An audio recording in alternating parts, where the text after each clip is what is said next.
I'm Jason Klamm, and this is the Comedy on Vinyl podcast. The year is 1977. The album is Lily Tomlin on stage, the artist, of course, Lily Tomlin, and my guest is Mary Birdsong. Thank you for being here. Thank you for having me here. I know this took a million years to plan and schedule, and I apologize for that, but look, you picked an album that I owned, and I've never heard, so you forced me to listen to something. It's so good. Isn't it great? Oh, yeah. Yeah. It's like half theater, half comedy. Mm-hmm. It's not like a traditional stand-up album. Right. It almost feels like, I don't know, immersive or Yeah. something. You know what I mean? Because of all the audio landscape, man. There's so much, too, about, like, there's one thing you don't ever get on a comedy album that you get on plenty of TV specials, which is the behind-the-stage stuff.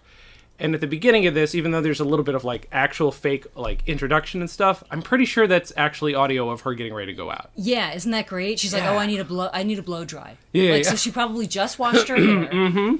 And she's nervous. Yeah. You can hear the actual crowd. Yeah. That was something I thought was really cool. I mean, just cool about comedy albums in general. Sure. I'm curious, I mean, you must know more about comedy albums than anybody. Not necessarily, but... Is it standard to sweeten the... That's actually something we've discussed, because I don't know. Yeah, I don't know either. That would make me really sad. There would be no Santa Claus if that's true. Right.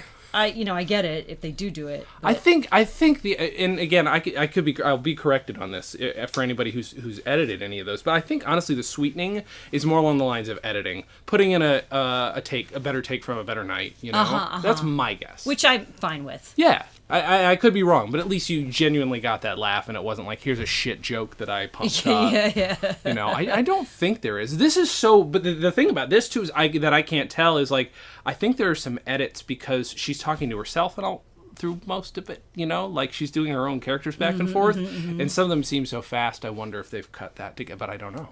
Yeah, I know. It'd be an interesting sort of behind the scenes to interview her. Oh, yeah. Believe me, we've been trying. Yeah, as you should. Keep trying. My God. You should make Lilu. There's a cat here named Lilu, by the way. I don't know if she's made an appearance before. She has made plenty of appearances and covered people in cat hair. That is her job. That's what she does. It's great. I have 2 cats, so when I go home, they're going to be like, what the fuck were you doing? Who's Lilu? That whore. My first thing listening to this was like, first of all, I wasn't expecting any sort of sketch elements to it, you know? I didn't know what to expect, even though I know her characters. So my first impression was it's kind of like Whoopi Goldberg's one-woman show, which I really love. Yeah, me too. It's so... Is that Fontaine? Why am I mad? Or why Yeah. So I have good. that one as well. It's that intense was as hell. I almost picked that one, actually. Yeah? We haven't done that in years. Like, it was like the first year or two of the show, Jesse Thorne picked that, and we talked about it for an hour, and it was just, like, that was kind of mind-blowing to me, because I miss old Whoopi. You know? I do too. You know what I mean? What happened to that? I don't know. She was a phenomenal. I mean, not just a phenomenal comic, but a really great. Color Purple. Sure. But especially that sort of sketch stuff. Yeah. Like when she's the Jamaican lady and she's putting on the barbecue potato chip for eyeshadow. It's so good. And this though, like, this is her third. Okay, so this is her third album. I obviously had to do a little research. What's funny is her first 2 both came out in 1972. Her first 2 both came out in the, Oh, wow. I think because the first one was such a big hit, they're like, well, fuck it, let's rush another one, you know. That's my right. assumption. And then she waits 5 years and puts this out, but this one's, I don't know, it's so, because I don't know her other albums. Have you listened to her other albums, or is this one? I have Search for Signs of Intelligent Life in the Universe. Okay. Which is very similar. I want to say that there's repeat material. Really? Okay. But I could be wrong about that. I almost feel like this was like becoming that. Mm-hmm. I mean, okay, I see what you're saying. But I could be wrong, but it does seem like they were starting to write that without knowing it yet. Yeah. Okay. But yeah, and because of the whole like Jane Wagner thing. Like, yeah. I'm trying to think if she's done comedy albums without Jane Wagner. Right. I don't know, and I would need to know. Yeah, I need to do a little bit more research, of course. You know, there are a few things too that ring so interesting. I love the bit about her teacher, and I'm pretty sure this is before she was openly gay. Yes. You know, she was out of the closet. It's so sweet. Like, it's the most adorable thing. And I don't know. I should have been covering Lake Michigan blue. That's the other thing too, is I just love her voice work in it. It's so beautiful. Yeah. You know, there's so much range. And such an interesting voice too, because she has this sort of like, and then I thought, why not?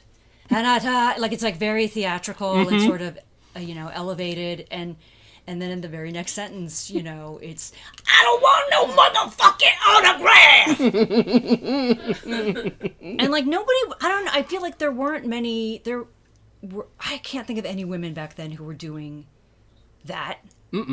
I mean, not even, well known even enough. for a sure. woman to play basically some black homeless dude who's saying he's just in that alley to pee. Like, Yeah. That, I mean, for 77, Right. that was pretty punk rock. Like, now it's pretty like, oh yeah, whatever. Sure. Well, that was the other thing too, is listening to it, is I'm like, this is what every one-person show, regardless of gender, has been trying to imitate for years. Yeah. You know what I mean? Like, there's even like that elevated tone you're talking about is intentional, and she's having fun with it. But I feel like there's some people who might have heard it and been like, oh, this is my calling. You know what I mean? Like, Yeah.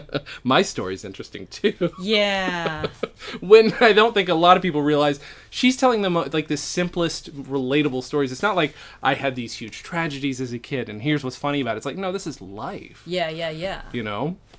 Yeah, and I do. I think she walks that really fine line that, like, and I don't know about other people you've had on here, but I know for me, sometimes doing what I do, which is mostly just like comedic acting as opposed to stand-up, or even, I mean, I used to do sketch, I used to do improv, but not really anymore. And so sometimes people don't know what to make of that. Do you know what I mean? Like, they don't know where to put you. It's like, well, are you in a sitcom, or do you tell jokes? What? And she does that weird thing of like playing all these parts and being such, it's almost like a history lesson about the 60s. Yeah. I mean, it's so of its time, and yet it's weird because I feel like she's so specific with the characters that it transcends the sort of the currentness of it. Yeah. You know what I mean? Sure. Because it's this girl in this little window of, the 60s. And like just hearing today, I was listening again to, there's this character she plays that is getting stoned, and she's talking about all the people who are getting assassinated, and she's like, I can't keep track anymore. Yeah. And I thought, like, wow, do I relate to that? Like, who would not relate to that right now? We can't keep track of all the mass shootings that are going on. Like, that's our version of that right now. We've become numb to it. And so it's, like, totally still relevant. Yeah. And I don't know. She's amazing. She really is. I mean, well, and it also comes from being the first generation raised on TV. There's so much going on, like that that and other things like that. I feel like are much as we might say, oh, the world's gotten so much smaller, we're so inundated with media, but like, what if this is the first generation where media could inundate you in that way? So like, we can say that, but like, there was a TV generation before, where like their parents only had radio, and then all of a sudden they're like, TV's always on in the background. Yeah, you can watch a man, all of a sudden a man's on the moon. Yeah. Like that's on this for our listeners at home. That's on the album. She's like, what a great way to show the momentous occasion of the guys landing on the moon, where she's like locked the door and she's in her room with her best girlfriend and she's smoking pot, and she's like, they just went there and played golf, like, but it's and I just am noticing here additional material by Lorne Michaels. That is weird. I did not check that. I mean, I've had this, we both had this album for quite a long time, and I've never noticed that. And this is my favorite part. Special thanks, in the special thanks portion. Well, Al Franken, we all know and love Al Franken. Of course. Marie the K. Oh, yes. Okay. Let's see, Roberta Klein. I don't know if that's like an inside joke and it's really Robert Klein. That's a good question. And he didn't want to be credited? I don't even want my name on that filth. Marilyn Suzanne Miller, I think, is now a pretty successful TV series writer. Oh, okay. If I'm not mistaken. Okay. I could be wrong about that. Fact checkers, get to work. Please do, yeah. Tweet. Richard Tomlin. That's, I don't know if her brother or dad. But the best part is, where did he go? Muggsy Peabody. That is fantastic. Listen, Muggsy. Like, I think that's fake. I think she just put that on. It really does seem, well, unless it's the name of a pet. Maybe it's a really good pet name. Yeah. I watch it turn out to be the most important record producer of the 70s, and I just had no idea. Jason, what are you kidding? Muggsy Peabody invented the blankety blank. Like, I get emails like that all the time, so we'll find out if we're wrong. From a little theater off Broadway on 47th Street, it's theater time with Lily Tomlin and an all-star cast. The hour of the performance is drawing near. My cab is waiting. Won't you join me? Driver, build more theater and make it snappy. Up Broadway and across the Great White Way to 47th Street. Everywhere you look, we see throngs of theater lovers. And now, just ahead is our theater. Here we are. Driver, keep the change. Hey, Mr. Theater Goer, let me help you with your car door here. Thank you very much. You remember me? I'm Tess. Yes, Tess, I do remember you. Hey, you do? You remember Yes. me? Boy, what a great night I'm having. I got evidence.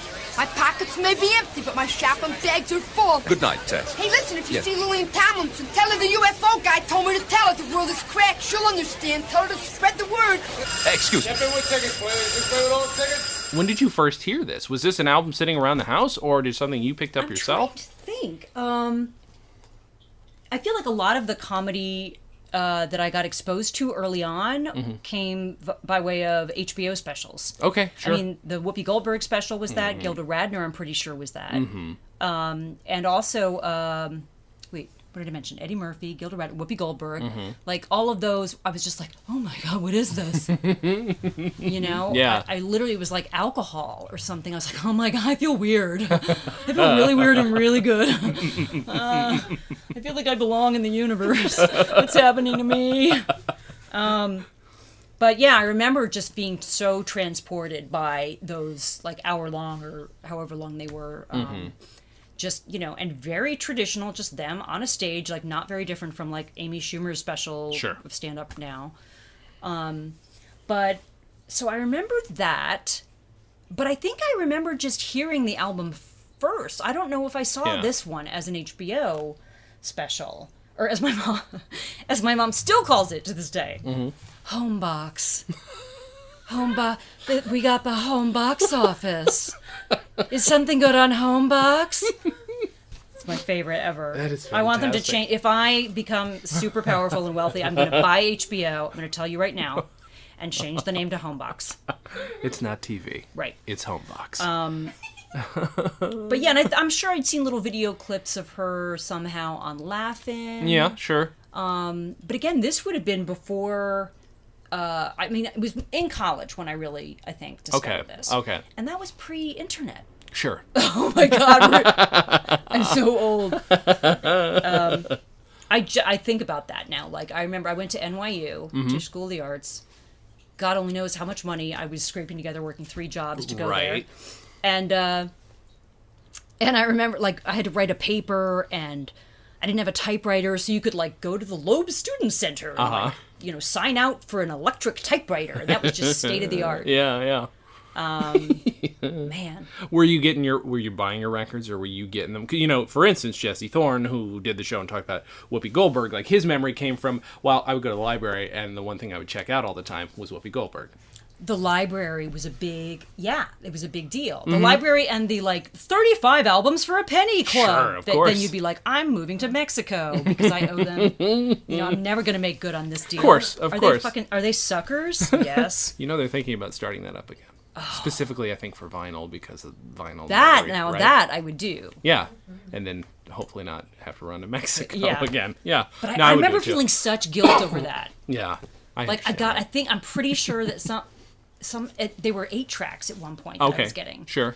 And I was like, nah, they're never going to see any money for these. But then I just felt guilty. But so it would have been college, and so the library was one thing. But I tended to go not just to like I said, NYU, New York City. I didn't go to the New York Public Library so much as I went to the Lincoln Center Library. Okay. All right. That was awesome. I mean, when I found out about that, like, if anybody here is listening from New York City and you're doing this, you know, sort of any kind of spoken word or music or anything, you know, as your art, as your career, definitely just, like, get a cot and stay at Lincoln Center Library. You could just, like, photocopy sheet music and just sit there for hours and check out records. And again, the guilt. a big influence on Lily Tomlin, I found out, I don't know how I found out about it, was Ruth Draper. Okay. I don't know that name. This is getting super hardcore, No, this is super good. nerdy. This is Nerdy good. boner, nerdy boner. But I remember, reading or hearing her say that Ruth Draper was this huge influence on her when she was growing up as a little girl in Detroit, Okay. which I also think was a big, probably, influence on her as far as being a comedian, like getting Sure. exposed to all those weird sort of Canadian influences and Yeah, Southern that's and a good point. industrial and, black people and all kinds of weird ethnic types moving in. Mm-hmm. And so, Lincoln Center, you would go and check out these albums, and I checked out a bunch of Ruth Draper cassette tapes. Okay. And she was a monologuist. All right. In, I think, the 40s. Okay. She might have even Look her up. died in the 40s or 50s. Okay. But she was unbelievably unusual in that she came from a sort of well-to-do family, like a doctor, sort of, was her dad. And, so an educated, like, good family, quote-unquote, and she became an actress, which was very scandalous in Sure. itself. And she toured all over the world and performed her own original monologues that she never wrote down. Jesus. And she did all of these different characters, like New England, old lady, and some of them are genuinely, like, they're still funny. They still hold up. That's awesome. And they're very sort of traditional, like, the way she has them structured and set up.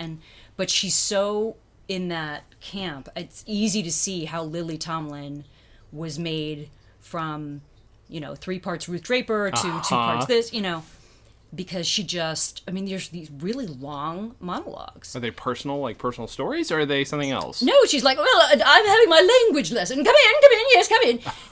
And it's just like this super, fake rich woman who's getting an Italian lesson. Okay, all right. And awesome. usually the women she's playing, I think they were all women. I don't think she did men, but they're almost always the butt of the joke. But you also just really love them. Yeah. There's one called Southern Girl at a Dance where you hear through her these 3 different guys coming up and asking her to dance. Awesome. Okay. And you find out what they do for a living, and she's just very charming. Well, isn't that wonderful? I've always wanted to be a doctor. Of course, I couldn't be a doctor because I'm a woman. But anyhow, and then at the end, spoiler alert. Like, this one guy with this one particular job comes up, and she just is a totally different woman, and she's very authentic, and, like, it's just, I don't know, it's pretty... That's great. Amazing, and apparently it was only, like, because she was very, very old, I think, and was going to die soon, that somebody that was a good friend of hers forced her, basically, to record them, because there was no written text at all. Jesus. She went to Kentucky and did these for coal miners in, like, these super-duper small towns. Oh, my God. She performed for royalty in Europe. She just went everywhere. She just wanted to fascinating. perform. Yeah. And, like, especially by herself? What? Yeah. Right, This wasn't like a vaudeville act where she had, like, some big guy to protect her. Sure. But, yeah. And again, anybody, like, especially the gals out there who are studying acting, like, it's pretty amazing because she's just, that's what I love about Lily Tomlin, too. And Whoopi, for that matter. Sure. They just disappear. Yeah. You know what I mean? And I don't know why we don't get to do that more. Especially in Los Angeles. Right. And that really bums me out because that's my favorite thing to do. You would think a town full of people, for a town that is not given credit for any of its theater. I think it's it's not a theater town, but there's a lot of theater here, so it could be a theater town. Yeah. But then there's also tons of actors who just want to get fucking out there, want to get the exposure. You would think that something like this could take hold as not just storytelling, but what you're talking about, which is monologuing. And it's a good point. I don't think I've ever seen anybody. Maybe once I saw a lady play Marlene Dietrich once, but that was and she was great. She was fantastic. We'd like to see that. it was great, and you fall in love with her, and it's just like it's so immersive. Just what you're talking about, they disappear. Do you want to hear my Marlene Dietrich song? Yes. Okay, this is from it. Go see what the boys in the back room will have, and tell them I'm having the same. Yeah, see what the boys. But then there's the better one. See those shoulders broad and glorious, see that smile's notorious. You can bet your life the man's in the Navy. P.S. She's doing that in a head, like super sexy, full white, like Navy sailor outfit. Of course. You know, coming down a banister in like a big pub with all these guys drinking. Oh, God, you know. that's fantastic. But yeah, if I rule the world soon, there will be more of that in LA. And in fact, like I just recently, I got all like excited and ahead of myself and posted on Facebook like, this is my production company and this is what it's going to be like and we're going to have a big theater and who's in, you know? I'm like, shit, now I need to get a space. Right, yeah, 100%. But yeah, I mean, my dream is to have like, almost like, sort of like what UCB has done. They now have the Lincoln Center of of improv. That it's the Met. It's like the Metropolitan Museum of Improv. Right. It's huge. It's beautiful. It's a great facility. And that's what I really crave out here is a place for people that I almost think of like Orson Welles and the Mercury Theater. Or Christopher Guest's gang, or Mel Brooks's, posse. Like, and I've been really lucky a few times in my life to get connected with a group of performers where we just, it's surprising we didn't have sex with each other, constantly like a Fleetwood Mac kind of, but I think we just weren't like beautiful enough to make that look sexy and appealing. I think it just would have been awkward and,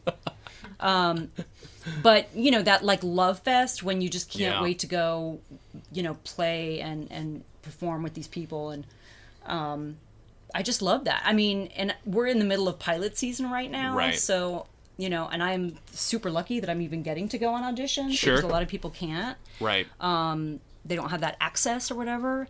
But so much of it, honestly, I'm going to be a downer now. But so much of it is so not that like immersion and being somebody else. It's literally like I can walk and talk and look attractive. Oh yeah.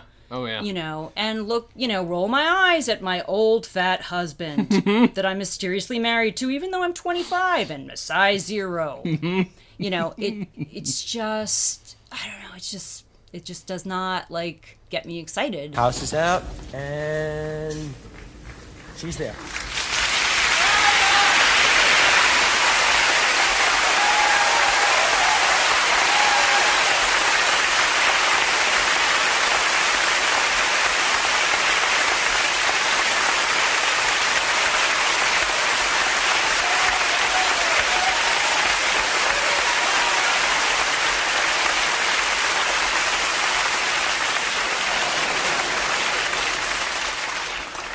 Well, thank you all a lot. I thought when I came to Broadway it was going to be so glamorous. I used to imagine myself going out of the theater at night, leaving the stage door, and finding stage door persons waiting. Silk top hats, limousines, bouquets of flowers. I imagined myself throwing sable aside and wending my way through throngs of adoring autograph seekers. Last night when I left the theater, I don't want no fucking autograph! Do you think it has to do with people learning sitcom acting from sitcoms rather than learning acting from theater and then going on to sitcoms? Maybe, but I think more it's like, I think it's probably partly our time because look, there used to be All in the Family. Sure. Mary Tyler Moore. Like there were great character actors who, really they were immersed in those characters. And, Mr. Grant was Mr. Grant. Yeah. And the writing was so great. Mm-hmm. And I think they took a lot of risks. Like All in the Family was really, really on the edge for its time. Yeah. And now, I don't know. I just, I think with, obviously with new, cable shows and internet-based shows, like actually there's some cool stuff happening. Sure. But even still, I feel like people in LA and the film and TV industry are almost like suspicious if you're not being yourself. Like, you're not really a cowboy. Wait a minute. Whereas like the only place that's kind of accepted and approved is, SNL. Yeah. Or, Key and Peele are like places that are like, this is a sketch show and we're all going to suspend our disbelief. Yeah. But there's very few shows that have that sort of heightened reality. Mm-hmm. But I do like that I'm seeing that more. Sure. I like that I'm seeing kind of bizarro, weird ass sort of conceits in scripts and stuff. Because I feel like we're ready for it. Like, I don't know. I feel like, am I wrong? I feel like in Europe, like in British TV, they're not so like realism obsessed. Sure. Oh, absolutely right. Like, when did like TV become an art director's medium? Like, it's like, yeah. I mean, that's amazing Sure. what they do. Like, I love going on a set, and like I just was very lucky. I got to do this Lena Dunham pilot for HBO called Max, which was so well written and so funny, and but it took place in 1963, so like just the desks and the little like weird machines that we didn't even know what they did. Of course, yeah. We were like a bunch of monkeys walking around like, but it was just unbelievable the amount of detail, and like those guys really know their stuff. Like any little object I pointed to, he's like, oh, that's a stamp XJ7 modulator thing they use for filing in the night, But I wish there was more room on television for like very low budget. I always go back to that famous Bob Odenkirk quote.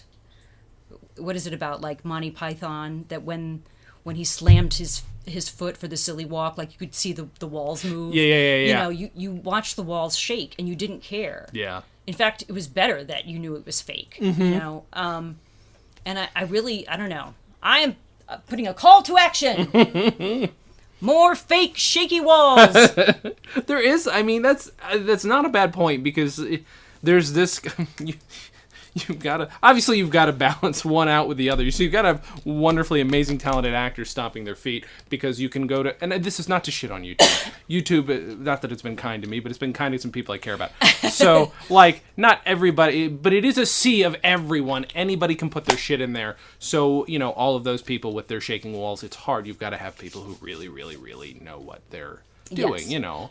And it is weird. It almost feels like, it was the best of times, it was the worst of times. Like, it's the, the extremely wealthy and the extremely poor. Sure. But with creativity, I guess, that there are really fucking talented people and incredibly smart, and then there's like stupid, awful junk that is getting billions of views. Yeah.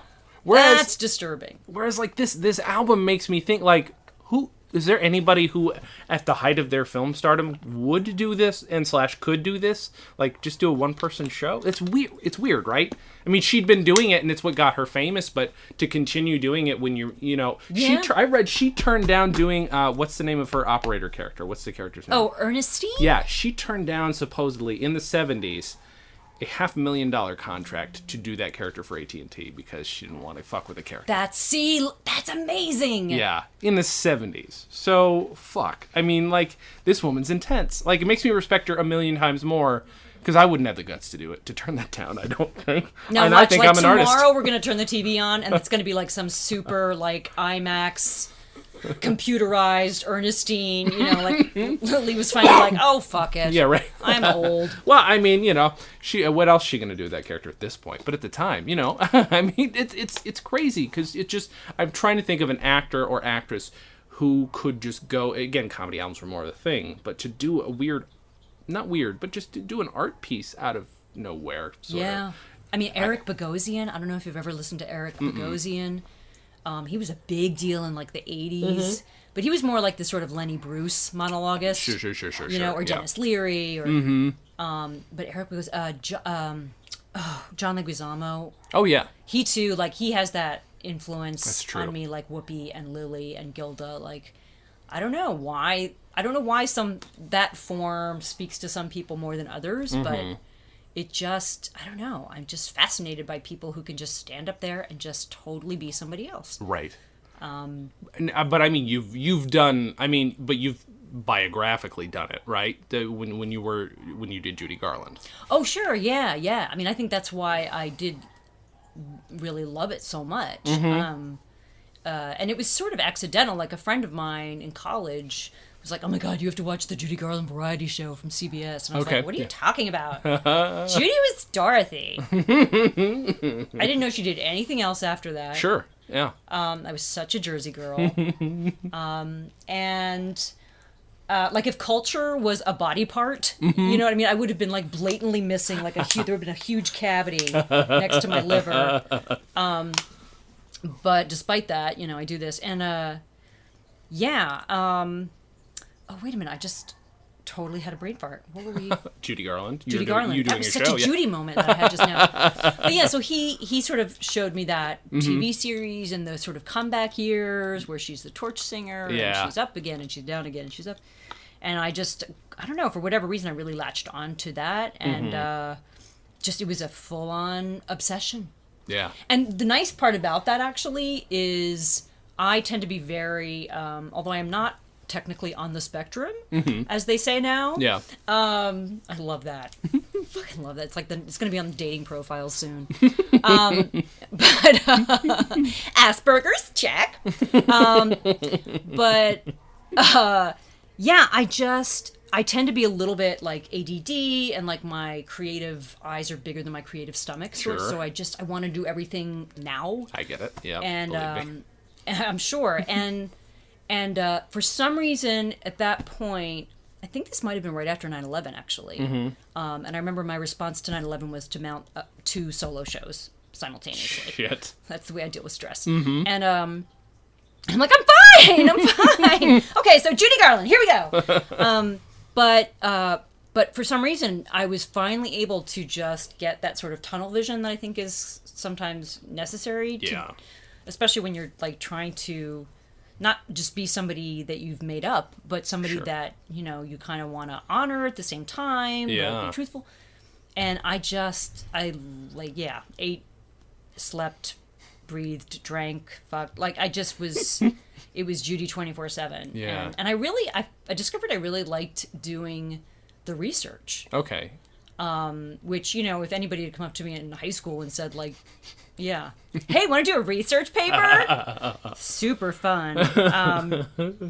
But it was really kind of great. I mean, and somebody like Judy Garland is so huge and so layered and everything that you can kind of just keep digging in. It's like archaeology, you know what I mean? There's just Yeah. another layer underneath it. So yeah, and I think I was telling you before the gorgeous Yeti microphone that we're speaking into is turned on. That I may be doing some Judy Garland live here in LA soon. We'll see. I hope so. That's awesome. More to be revealed. You know, the thing too is like we're talking about this album in terms of really wonderful immersive performances, like on her part, and then on like, you know, thank you very much for doing that because we get very heavily immersed into it.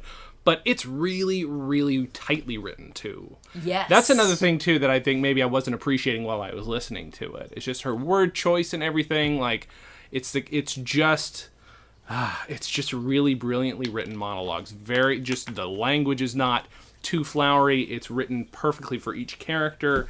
She's in and out. Like, there's no fourth wall, but she's got to be writing about herself, thinking back about imagining this while she's already in another situation. It's heavily layered in that way too. It is, and it's funny, like you just mentioned the fourth wall, and that's a good point, because on the one hand, the only time she breaks the fourth wall, I think, officially, is she comes out and there's this huge applause and she says, well, thanks a lot. Or something like that. Yeah. Oh, no, she doesn't say thanks a lot. She says, well, thank you a lot. And it's such a weird way to start, and they kind of don't get it. They're just like, you're welcome. But she kind of laughs at the weirdness of how she said it. Yeah. Put your shoes on, that insurance man will be here. We don't need nobody around here after supper. Too late. Where are you going, Lud? I'm going in the kitchen to get me some more of that good old cake. I thought you didn't like this cake. I thought you liked that other kind of cake. That cake with the icing.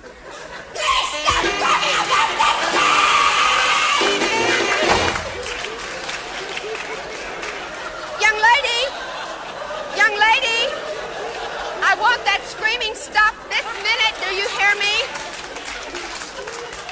Look, Marie, you got that little dumpy place up under your chin. You must have got my rash. Oh, I couldn't have. I didn't even eat any of that cake.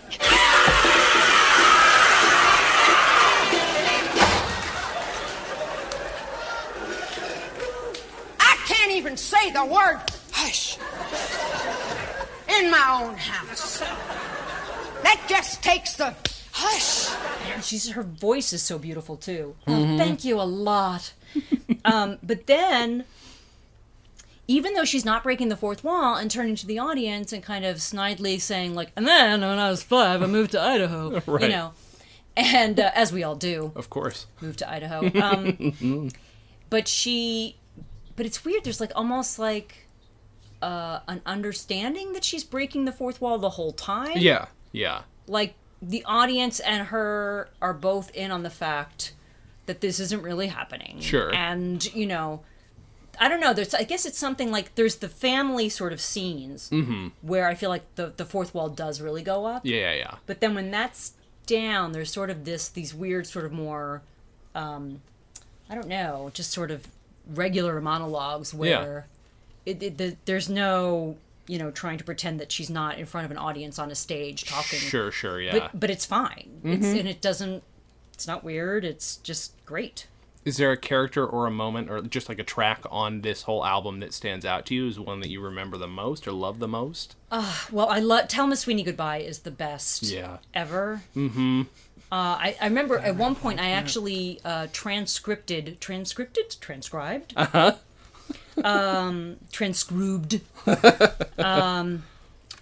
that monologue by hand. Yeah. Because I was like, I'm going to do this at auditions. Of course. I'm going to break out. I'm going to do something weird and different. But it is really, you know, so beautiful. And I remember I had a teacher, Mrs. Sherman. Mm-hmm. And I guess if I had known what gay was back then, like maybe I would be like, oh, maybe I'm gay, you know. Yeah. But I just wanted to be Mrs. Sherman. Yeah. I wanted to be around Mrs. Sherman. She was so beautiful and sparkly and smart and pretty and she just captures that. And I love that it has that, like, it's this little girl talking about her teacher. Yeah. And she's like, when I put that dress on, I felt like, you know, Loretta, Oh shit, what does she say? Loretta Dunn? No. I can't remember the name she says, but yeah. Loretta Young. Yeah, I look like Loretta Young in it. And you know, that too, it is, you're right, it's such great writing because I do remember as a kid, like, having this dress that was like had Raggedy Ann and had a little zipper, and then you open it up and it said "I love you" and it had little cherries on it, and I was like, I look so beautiful right now. Like, and you know, and then you get that beaten out of you to like, don't say that. But it's so perfect in every way. But then on the flip side is Lud and Marie meet Dracula's daughter. If you have parents, you will relate to that. 100%. Just when that, you know, I got that different kind of cake. What kind of cake? That cake with that different icing you like. Like, she's just, And I think it's especially, I would almost say it's better to hear the album without having seen her do any of this. Yeah. Like, with your eyeballs. Mm-hmm. It just makes it so sort of mysterious. Sure. And she does use audio so well. Yeah, I mean, there's sound effects, and I almost wonder if partially sometimes she was acting to recordings of herself for some of it, because there's, I mean, at the very least, I bet you're right, you know? Like, some of it's obviously edited to, like, oh, this person's far, there's, like, some stereo editing, it makes it sound really nice. Like, actually, for instance, on the other side, the one with the teacher, there is a line at the end, because, either way, she jumps in front of a truck at the end. It's a over-dramatic bit, and then there's somebody in the background, that I think might even be another actor, because there are a few people that aren't her, that says, what's the teacher's name again? It's, Miss Sweeney. Yes, get Miss Sweeney, that's her favorite pupil. That's what somebody says in the very background. I love that line so much, so that, like, all these characters are informed by this little kid's what's in her brain, and it's so beautifully perfect, and I related to that 100%. But yeah, that's exactly right. There's that shit in the background. It's really well put together. So I don't know. It's better, I think. And even the announcer in the beginning. I love him. Like, if somebody redid this album today, that would be Andy Daly. I would cast that part with Andy Daly without a hesitation. Yeah. It's almost as if like there's this weird like she's put up a fifth wall. Like it's the idea that like Lily Tomlin on stage is actually a show of Lily Tomlin on stage, and I think that might be part of the concept. That's exactly what it is. You know, that's what I was trying to voice, but failing miserably to do so. But it is. It's like there's a fourth wall and a fifth wall and a sixth wall. And then she kind of lets them down, and you're like, oh, I'm privileged. Yeah, but I mean, it's just great to listen to these again, and I think sometimes I have a hard time like enjoying comedy, right? Because it's like a plumber kind of going home and playing with a bunch of pipes, and but I gotta get over that because I remember even last night I was just kind of flipping through the channels and I accidentally stumbled upon some comedy and I was like, don't make me think about my career. But it was like Conan O'Brien doing a show for a bunch of the soldiers. Oh yeah, yeah. And I just genuinely laughed as like I used to when I was little and saw these weird people telling these funny stories and I was just so grateful. Yeah. Yeah. I forget that people need to do that, and it's such a shame that so many really, really funny people. Now I'm not talking about myself here, but like genuine, like super funny people. And I know you know these guys. You're probably the same. Like a lot of comedy writers I know, if you say something funny, they'll just be like, "That's hilarious. That's incredibly funny what you just said right now." Yeah. And it looks like I just got hit with a bullet. Yeah, yeah, yeah. You need to cut off my arm right now. Yeah. Like, it's so, they have this weird clinical... I can get that way. I try not to, though. I mean, I think maybe this podcast has helped with that, though, over 5 years. Like, I was almost the same way, and then I realized, oh, shit, there's so many things that I haven't heard of and been able to laugh at, Yeah. I mean, I have now probably 400 albums sitting around, and I've heard 30 or 40 of them, several times at least, and there's a couple in there that I've definitely had to listen to, but again, like I had this and wanted to listen to it. When would I have listened to it unless you asked to do it on the show? And it's and when would I have pulled it out of its dusty corner? Right. And and I forget too, like I right out of college I waitressed at the Improv, the original Improv in New York City, and at another club called Stand Up New York. And so I got exposed to like a lot of comedy every night while serving drinks. And so that too, it's like you're just kind of running around like putting French fries down on a table and stuff. But even then, like I still had such awe and such admiration for what they do. And so it is fun to kind of just put a record on and have it in the back. I love Lucy on the record too. I know, I love that. That's kind of a neat meta sort of. In 2 tracks, right? 2 separate tracks that it kind of carries through her life as something that it was always. That's that's another interesting thing too, and it's kind of a perfect metaphor what we were talking about earlier. Is that like TV's always on in the background, but like that's the first TV show that has literally never gone off the air since it first aired. Yeah. As soon as reruns existed, Lucy was on somewhere, everywhere. And it's like, it is this weird thing that's a little piece that I don't think will ever go out of style as long as reruns and TV are a thing. Yeah, you know? Like, there are these little bits and pieces that I can pick out. And also, like, how incredibly insightful she was into a decade that was not yet 10 years ago.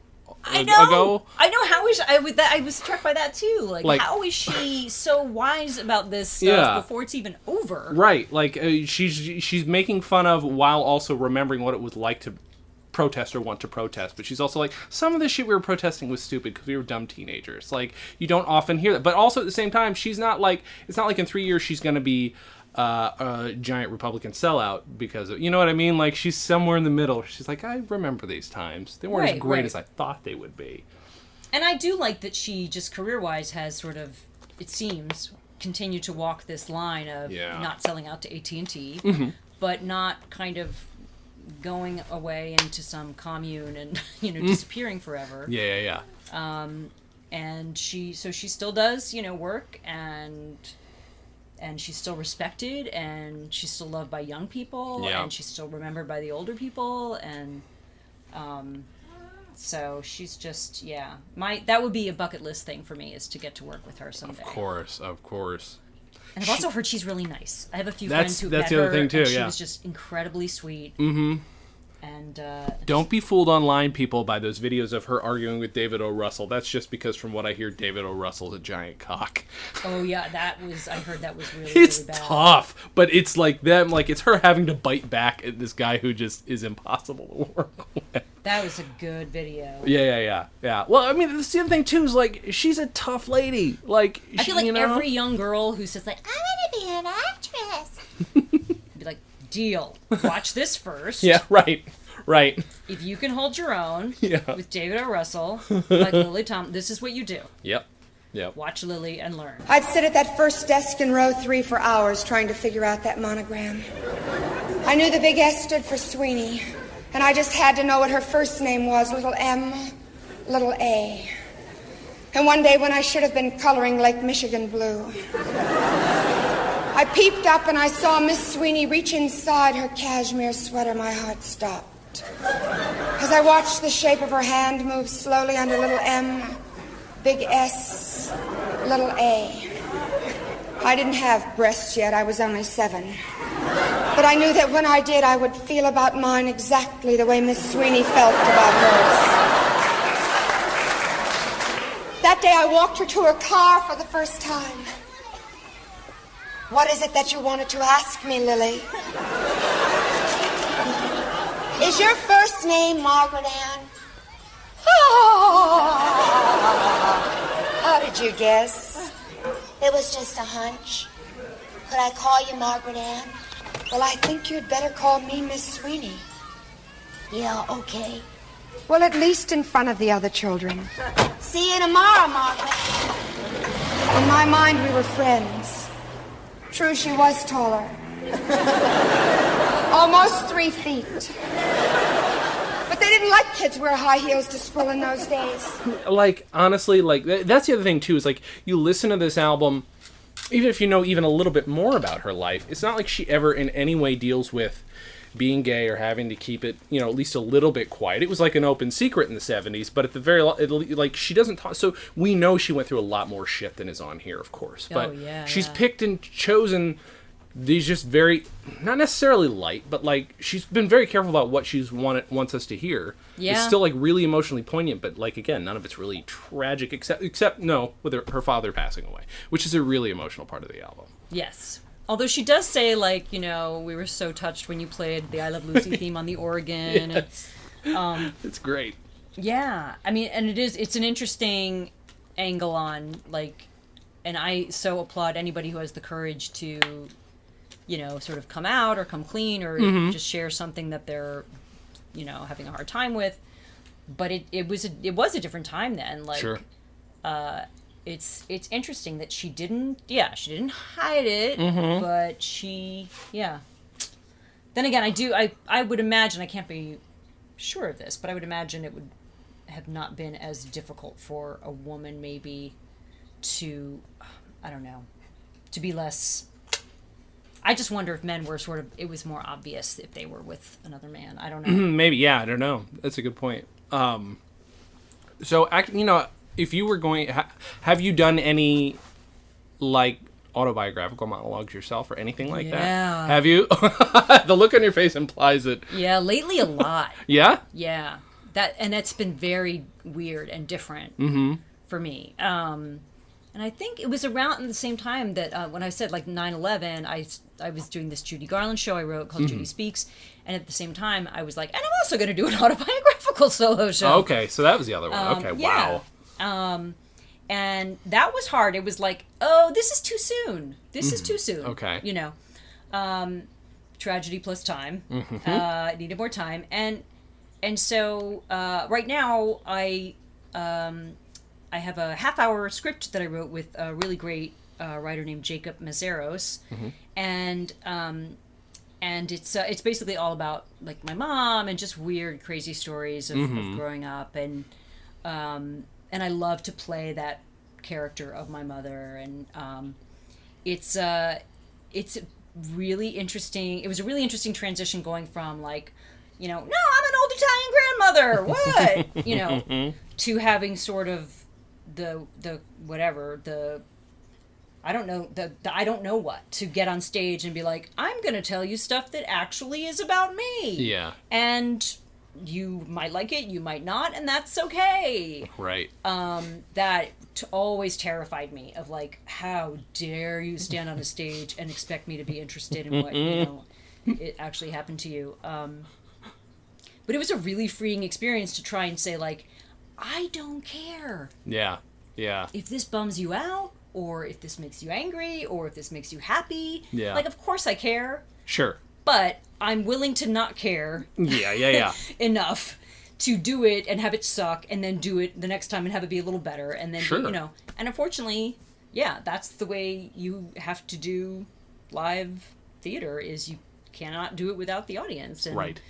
without making a total idiot out of yourself. And but that's been like kind of really satisfying and very weirdly grown up. Yeah. Is doing autobiographical stuff. Yeah. Yeah, it's quite a trip. I highly recommend it. This makes me think, like, there's that credit on there for Roberta Klein, which I need to look up, right? But because he did his album was Child of the 50s, so he's got an album that's his perspective of what the 50s was like growing up. She's got the 60s. I'm sure we can find one for each decade from. I would say Richard Pryor would probably be 70s. That's true. Yeah, there's a lot. But I don't know. I don't know how, like, sort of. That's a good question. How, like, sort of, like, contextualized or whatever it is. Like, this seems to really just wrap itself in, like, a 60s blanket. Definitely. Whereas I don't know if Richard Pryor's. I have what is this? Bicentennial? I can't remember what the title is, but I own a Richard Pryor album. All right. NAACP. Don't look at me like that. But yeah, I don't know. I don't know who would be 70s and who would be 80s. And... Yeah, well, I mean, that's the thing, too, is, like, she's talking about, like, I mean, I guess what I was thinking is more specifically of, like, what it was like to grow up in said era, you know, like, so her talking about the 60s, but it also makes me think, I'll bet there's a male comedian who's done the same thing, and I would be curious to find out, like, if there are any parallels in terms, like, I'd just be curious to see what a dude's version of this would be. Yeah. You know, just because, honestly, we don't talk about enough female comedians on this show, and it's not on purpose. It's based on who I pick.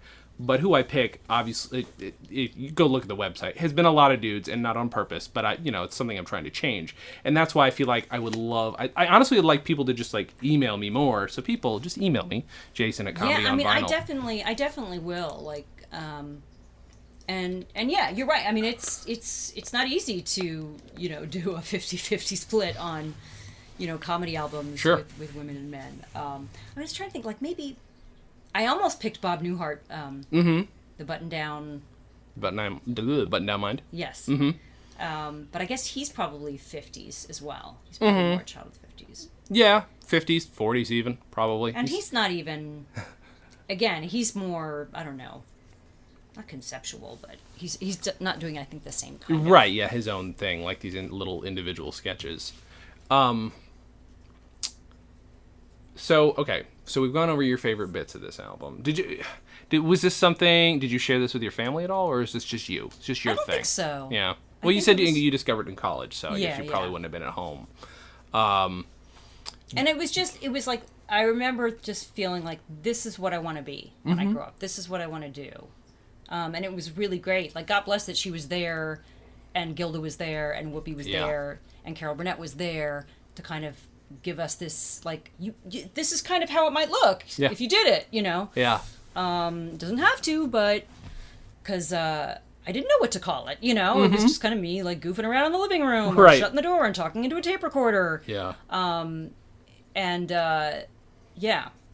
It's interesting. Like, there's something very, I would wager to say that female comedy albums have more of, like, a privacy element to them of, I don't know. Like, Virginia Woolf is big on this of, like, women have to kind of sneak into a room and do something to, like, Mommy's gonna have a little bit of me time for a second. Just watch him, And I don't even have kids, but I remember as a kid, if I did kind of make up characters or dance or sing or whatever it was like when nobody was home. Yeah. Yeah. And I remember like clearing the furniture out and like staking the territory.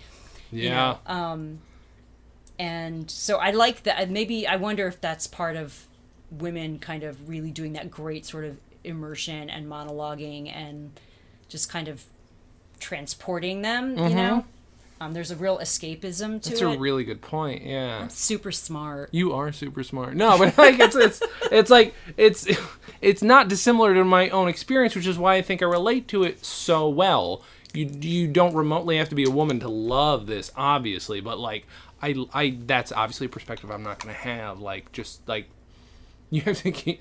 God damn it, you have to keep so much secret, especially then. Again, she's revealing so much of her soul, but doesn't really she's only got to hint that she's gay. That's all she really gets to hint at and talk about her. But also, I mean, the other thing about that, though, is like that's not an uncommon experience, I think, for most kids. You know, like you can have a crush on whoever you're going to have a crush on, and you don't really feel ashamed about it. Right. Until, you know, somebody later tells you want to be. Right. And I don't know. I just love. They're very universal. Even though she's talking about a period of time I will never understand. Mm-hmm. She's talking from a perspective I will never specifically understand. But again, like you said, the parents. That's everybody's parents at some point. Yeah. I really love. Stop talking about cake. I love that. It's so ridiculous. It just escalates. I want that like T-shirt. Just a huge screaming head. Stop talking about that fucking cake! Man, that's a weird little thing, but some of the best comedy bits of some of my favorite comedians have involved cake. That's very odd. Cake is funny. Her, Eddie Izzard, and Paul F. Tompkins all have very great bits about cake. I do not know Paul F. Tompkins' bit about cake. It's Cake versus Pie. Oh, okay. Well, that's what it's called, and it's very much. He doesn't do it anymore, but yeah, it's a fantastic bit. Because, I mean, I feel like that's almost like an urban legend, an urban comedy legend, is Cake versus Pie. It's not an urban legend, but I don't know what you would call it. Yeah, but everybody's kind of like, it's just code or something. Right, yeah. No, he's done it, and it's good. It's very funny. Like, I almost think if you walked into a hotel somewhere in a strange city and just kind of said, everybody, cake or pie? Like, you would find your people. I guess you're about the only person around that doesn't have TV. We go to the moon, and what do the astronauts do? They collect rocks. They lope around like they are stoned. They hit a golf ball and they plant a flag. Right now there is a flag and a golf ball on the moon. I mean, is this happening or is it the hash?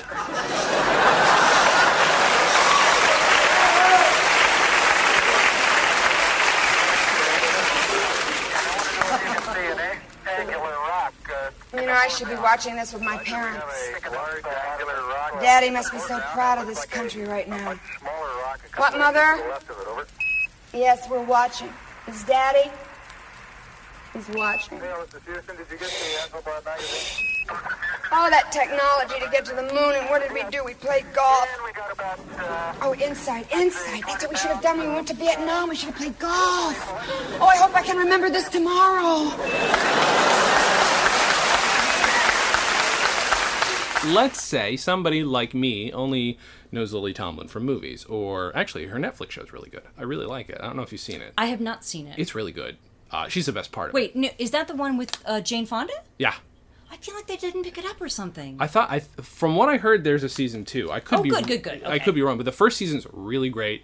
You get to watch Lily Tomlin play Getting High, and it's one of the funniest things I've ever seen. She must be a huge stoner. There's has to be. Marijuana references in almost everything she does. Too. And yeah. She's so good in it. I really like this show. Like, it took a second to pick up, but it's really good. And so let's say somebody only knows her from her acting. What's a good reason to listen to this album first?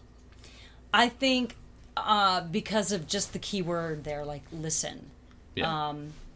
To just sort of be there with her in this sort of like space land of audio is I don't know, I just think there's nothing like it.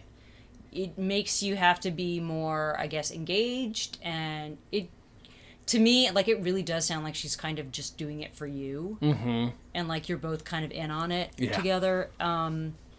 So it's just so different from her TV stuff, because it's just her. Yeah. And I think, you know, there are so few actors that have been able to do this, you know, in the traditional sort of forums that we have. And, you know, Lily is really funny just playing one character, but to see her switch, like, in a nanosecond from these totally opposite voices, and there's no like shaky adjustment time or oh whoops my accent slipped. You know, it's just she flips a switch and it's like digital editing. It's like that sharp, and that to me is what you really get from this, is like there's no like, oh, she just changed into somebody. It's just like, oh, who's this guy? Oh my god, who's that person? And they're just all there in the room. And I think especially because you're just listening to it, it makes it even more believable. Because you're just hearing a bunch of people in this room. They just all happen to be her. It's just wild. Because that's kind of a crazy person, if you think about it. Like on some level, she's just kind of in a room talking to herself, you know, as like 6 different people. Screaming, you know, different genders, different ages. But she makes it work, you know? And I think one of the things it's got going for it, too, to that exact end, is that, like, there's some comedians who, if you hear, like, I love early Eddie Murphy, you know, I try and ignore the homophobic stuff. Mushu! That's always what I think. Mushu! Sorry. But, like, you can hear, because he's a 22-year-old on stage, he's working some shit out. Anytime he does a bit about his dad, he's working shit out. Her... while she's like the rest of us, she's perfectly human. She's got a lot of stuff worked out, so she doesn't sound like she's doing psychiatry on stage. You know? Yeah, it does. And I wonder if some of that is like you said, because it is. You forget that it's so well scripted that it sounds like it's not scripted. But it is. It's almost formal in the way it's theater. You know, with like a capital T. And yet it's just so well done, and she's so fucking wise. For being that sort of early on in her life, relatively speaking. She is not working shit out. I'm just got this like legal pad here. I'm just gonna try a couple of shit out. Yeah, whatever. All right, so that's not a winner. None of that. I would love to see somebody do a one-person show that's exactly that. Just the legal pet pretend they're just... But it's totally scripted. But Call like, it that's Type just... B. All right, so that one doesn't work. Okay, fuck it. Like, tear it off the... You know, that'd be fantastic. What do you have to promote? Is there anything coming up? I cannot guarantee when this is coming out. I'm so sorry, so I don't know. No, that's fine. Tonight at 9 o'clock. No, trying to think. I mean...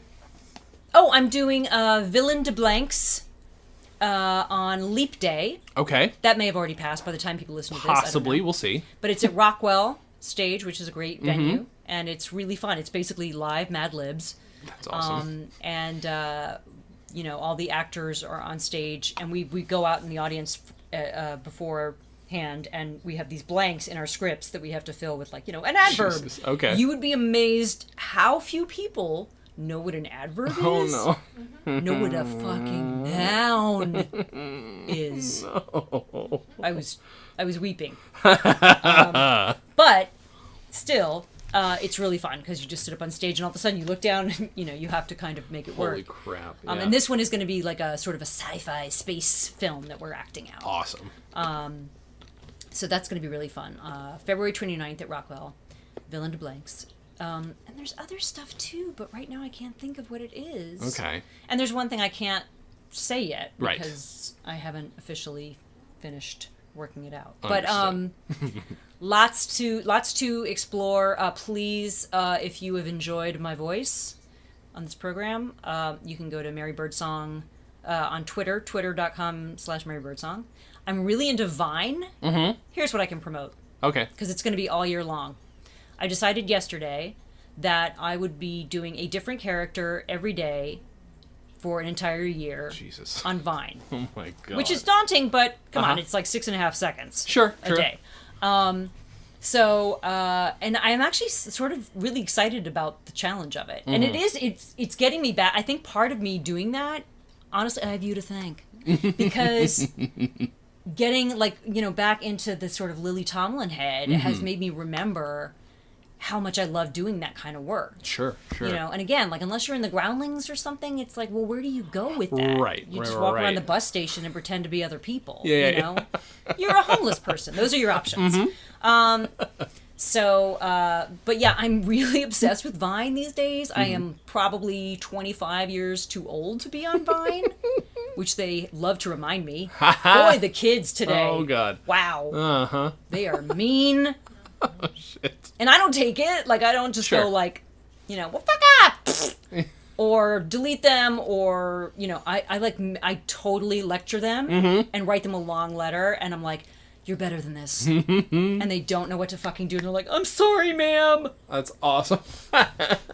You know? I love it. I totally give them tough love. Uh-huh. Like, look, you can make a difference in this world. Do you really want to sit here and talk about my skanky cock? Like, what? That's the best you can do today? Kid? Yeah. Like, yeah.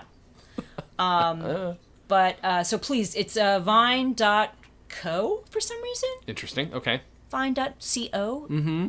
Not an M at the end. Vine.co / Mary Birdsong. And just spread the love, spread the warmth, and the joy and the mirth, and all of that. Yeah. And look, and I am going to form, I'm saying it here, a fully functioning, creative, collective, communal think tank. It's going to be called Kibbutz. Awesome. And it's going to have a stage, and it's going to have a TV studio, and it's going to have a garden. All right. And it's going to have a thrift shop, and a bar cafe. All right. And maybe a classroom. You guys can come to the open house. That sounds good. And we can all put up our stuff that we want to do, and it'll be our space, so we don't even have to worry if we sell 3 tickets. Yeah, I love it. That's my plan. Good. You should. Not enough people doing stuff like that. Yeah. You know? I love it. I don't really have anything to promote because, again, I don't know when this is coming out. But I will say, just check out stolendress.com because you will see... Just look for Looking Forward on stolendress.com. I think I'm going to have a tab up there. That's the sequel to a movie that I did in 2012, but it is a sequel in vlog form from 14 or 15 different characters. So there's not really any narrative except these different characters commenting on a narrative that you don't really get to see. Yay! It's insane. I'm in. Stolendress.com. That is the production company website, but that is where you will also be able to see this weird version of a movie sequel. Well, first of all, thank you for being here. Thank you. And thank you for making me listen to Lily Tomlin for the first time. And thank you guys for listening. And as always, have a good thing.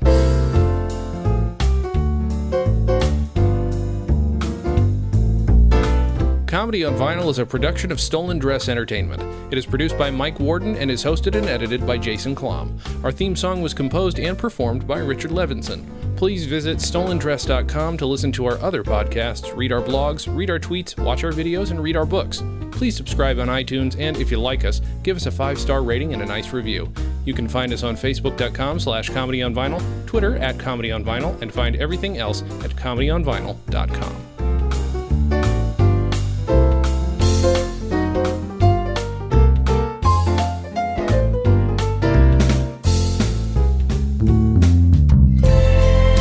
Oh, hi, I'm Jason Klamm. Gazizza, I'm Alan Rickert. Your last name is Rickert? And we are the hosts of Dispatches from Fort Awesome, a news radio podcast. This is Jason again. I host the well-reputed... Reputed. This is Alan. Reputed Comedy on Vinyl podcast, as well as some others. Alan, though. I've been on some podcasts, also I'm an actor, and have been for nigh on several years. The important part, though, is that while we're close friends, we found a bond when we discovered that we both loved the greatest sitcom of the 90s. Possibly of all time. I won't refute that. The podcast will go through the entire series, from episode 1 to episode 97. We'll be talking with other fans of the show, people who worked on the show, and you. That's right. Starting today, well, a while ago, but you only knew about it today, you can email your questions about the show, and I'm not kidding here, to freakzilla@scopenet.com. That's right. We'll either try to get the answers for you ourselves or direct from the people who put the show together. It's a dream come true. You can also call and leave a voicemail for us at 646-801-WNYX.